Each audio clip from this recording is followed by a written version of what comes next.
एक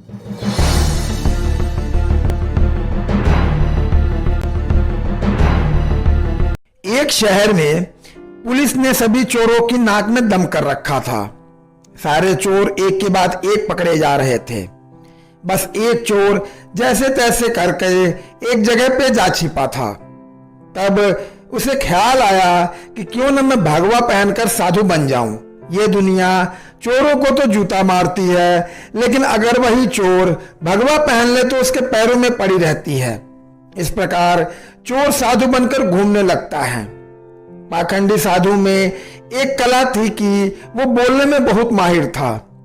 प्रवचन तो उसके बाएं हाथ का खेल था।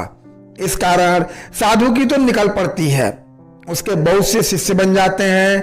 कई लोग उसके आगे पीछे घूमने लगते हैं। उसे मुफ्त में खाने को मिलने लगता है। बस उसे सांसारिक जीवन छूटने का दुख रहता है। पाखंडी साधु जंगल में अपने शिष्यों के साथ रह रहा था। तभी उसके आश्रम में एक सेठ आया। सेठ को भी पाखंडी साधु ने अपने बोलने की कला से प्रभावित कर दिया। साधु से मिलकर जब सेठ अपने घर पहुंचा तो उसे ख्याल आया, असल में सेठ की एक दुविधा थी। उसके पास बहुत सारा सोना था, जिसे चोरों के डर के कारण वो अपने घर में नहीं रख सकता था। उसने सोचा कि क्यों न ये सोना साधु के आश्रम में रख दिया जाए, क्योंकि साधु को कभी कोई मोह माया नहीं रहती। वो तो भगवान का रूप होते हैं।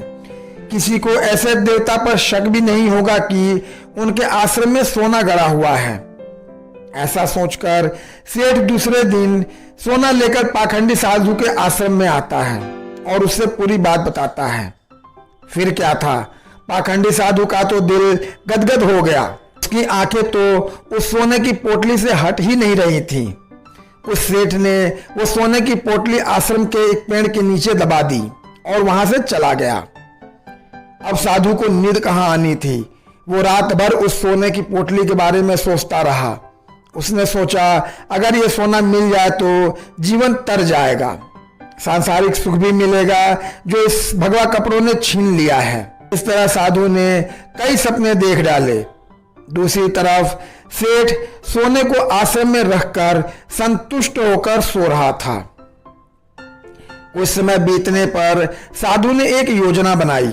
उसने सोचा कि वो इस सोने को लेकर चला जाएगा और सेठ को शक ना हो, इसलिए वो उसके घर जाकर जाने की बात कहेगा, ताकि सेठ को ये न लगे कि साधु सोना लेकर भागा है। अगले दिन साधु सेठ के घर जाता है। सेठ के पास एक व्यापारी बैठा रहता है। साधु को आता देख सेठ खुशी से झूम जाता है और कई पकवान बनाकर खिलाता है। साधु सेठ को अपने जाने की बात कहता है और इस पर सेठ दुखी होकर उसे रोकता है, लेकिन साधु कहता है कि वो एक सन्यासी है, किसी एक जगह नहीं रह सकता, उसे कई लोगों को मार्गदर्शन देना है। ऐसा कहकर साधु बाहर निकलता है और जानबूझकर सेठ के घर का एक तिनका उठाकर ले जाता है। थोड़ी देर बाद साधु वापस आता है, जिसे देख सेठ वापस आने का कारण पूछता है। तब साधु कहता है कि आपके घर का एक तिनका मेरी धोती में लटक कर मेरे साथ जा रहा था, वही लौटाने आया हूं। सेठ हाथ जोड़कर कहता है कि इसकी क्या जरूरत थी।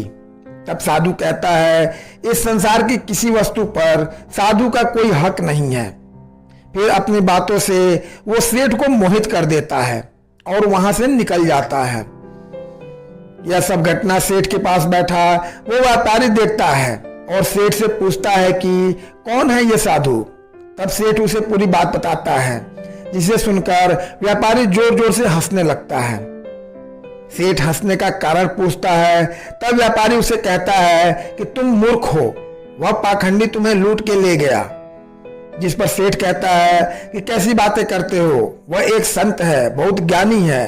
व्यापारी कहता है अगर तुम्हें अपना सोना बचाना है तो उस जगह चलो जहां तुमने सोना दबाया था।